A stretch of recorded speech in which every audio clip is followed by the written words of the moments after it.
what consensus speakers are looking forward to this year. Networking conversations and the dozens and dozens of side events are some of the things this year's cast of crypto luminaries are excited about in Austin, Texas. Some of the leading minds of Generation Crypto are heading to Austin, Texas at the end of the month for Consensus 2024. Here are a few of the things they are most excited about, including everything from a dedicated eye track to the many side events and after parties. CFTC Commissioner Summer Mersinger, the conversations with so many different stakeholders. This is an opportunity to talk with people we ordinarily wouldn't see in Washington, D.C., and to have them all in one place is really special. CEO of the Foresight Institute, Allison Duettmann. I'm really looking forward to discovering what the state of crypto and AI has really come to at this point. I come at it from the foundational research side of things or more on the kind of cryptography and security side of things. But I also know that many people have been really building hard in the Web3 and AI space. So I'm really interested to see which of my hypotheses or which of other people's hypotheses have come out. Who's building what right now?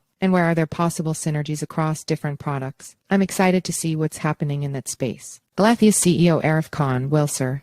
Any favorite memories from past conferences? Khan, I remember meeting Michael Casey 6 or 7 years ago at Consensus in New York at some after-dinner event. And there was a physicist or mathematician, Eric Weinstein, who's quite popular on Joe Rogan now. And he was riffing on stats and making some controversial point. It was like this melding of minds, and it was so awesome to be in the presence of thinkers who are really pushing the frontiers. Well, sir, favorite parties or events at Consensus? Khan, there are so many, but I think it's always fun to hang out with the editorial team and the journalists. Consensus General Counsel Bill Hughes, to tease our panel for Consensus, the news just came out that apparently Uniswap received a Wells notice. I think it is safe to predict that this is the first shot in the new front of the war against crypto for the second. And so by the time our panel rolls around, we're probably going to have a sizable chunk of second-related news that me and the other panelists will be able to really sink our teeth into. Crypto lawyer Fate May Fanazade, many things. It'll actually be my first time, and I'm very excited. We're almost a month away, and I've already heard of many interesting events line up and have meetings organized. I can't wait to just get together with the attendees. I heard the crowd is excellent. I usually go to very specific community-centric or legal and policy conferences, but Consensus is so comprehensive, right? It seems like a platform where we can reach consensus, discuss things with very different actors all in one place. And you tell me you've been.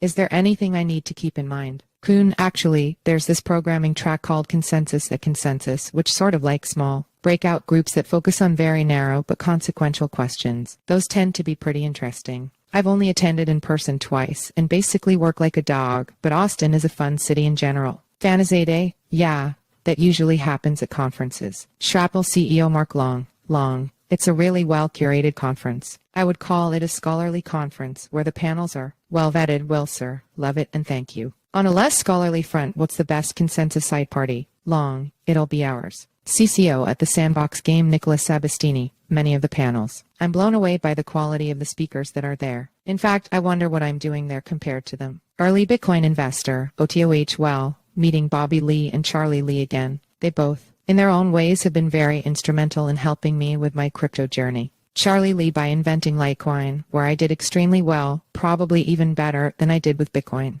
And Bobby Lee for having BTCC, also known as BTC China, and the physical coins. He produced physical coins just like Mike Casasius coins. I have still got all my BTCC coins. That will be a future auction. I've had quite a few adventures with the physical coins. I had to physically go to Shanghai to pick them up as they couldn't be shipped at the time. That was an adventure in itself. There's other people that I know from forums and interacting with on the internet who I'm sure it would be nice to see again in person if I've met them at other conferences. It's a chance to put people together and exchange ideas that if one just sat behind a computer at home, perhaps wouldn't happen. So I'm looking forward to it. It's quite exciting. It's my first visit to Texas. Web3 artist Shavon Wang, will sir, you'll be joining us at Consensus at the AI Summit. As an artist, how are you thinking about AI? Wang, I'm very excited about our future because I feel like we're actually moving to a world where there are two different realities that are somehow the same reality, right? The digital reality that we live in, and then the physical reality that we live in. And I believe I will be playing a huge part in this digital future. Will, sir, interesting. How so exactly? Wang, we're talking about digital characters. We're talking about how I will be part of our emails. I will be part of how we're talking to each other.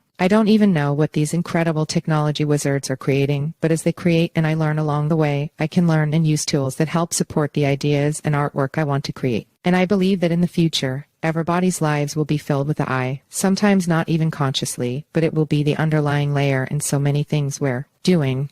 I want to create work that talks about this future. I want to create work that starts conversations. Gauntlet CEO Taran Chitra, doing another live podcast. Kuhn, I was there last time. It was good. Chitra, yeah, the live podcasts are fun, especially if you get like an audience heckler. Kuhn, I'll try to think of something clever to heckle. Edited by Brad Spies.